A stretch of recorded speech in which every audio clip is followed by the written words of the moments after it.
I watch a lot of this crypto stuff, probably more than I should, and like 90% of it just isn't made for actual people. It's either some guy talking like everyone in the comments already has 3 years of dev experience, or there's clearly money changing hands behind the scenes and nobody's saying that part out loud. I just kind of tune both of those out at this point. But there's one thing that stuck with me. Every time something happens on chain, like literally any transaction, a piece of it just gets eaten up as gas. Doesn't matter how small the action is. And at some point I started thinking, okay, is that actually just lost, or is there a way that comes back? Anyway, I've spent a few years now really getting into how DeFi protocols actually function, and after enough of that, you start to just know kind of instinctively when something's actually solid versus when it's just dressed up to look that way. So today I'm going to go through a project I've had running for a bit now, and I'll also get into the stuff I personally check before deciding if something's even worth my time. All right, so my whole approach is always go hands-on first, talk later, because like how a thing actually runs tells you so much more than whatever's written about it.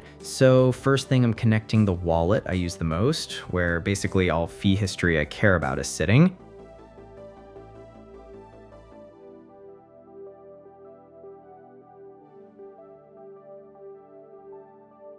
Okay, and that's done, no issues at all. My address is sitting right there on the dashboard. Now I gotta go through and pick which chains I want scanned. So basically just checking off the networks I've been most active on, and then hitting scan. And the system's now going through and pulling all that history together.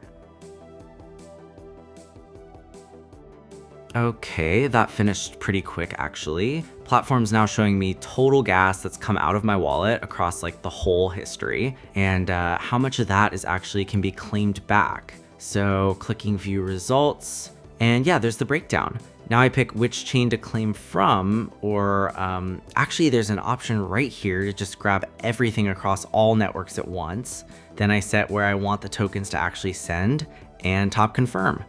And that's pretty much it on my end. Protocol just needs a couple minutes to finalize things. So while that's processing, let me just explain how it works. And I'll keep it basic because honestly, once you get it, it's not complicated at all. So the protocol's connected to DeFi platforms that run completely on-chain. And I mean that just code that fires off automatically every time someone makes a transaction. And every single one of those sends a little piece into a shared pool. And then here's the part people don't usually think about. When transactions sit there waiting to get processed, whoever's processing them can actually rearrange the order a bit and make some extra profit off that. Like, that's just normal, and most people have no clue what's happening. And that value usually just disappears for good. And then on top of that, there's a separate reserve set aside specifically for transaction fee recovery thing, which is exactly what just got kicked off a minute ago.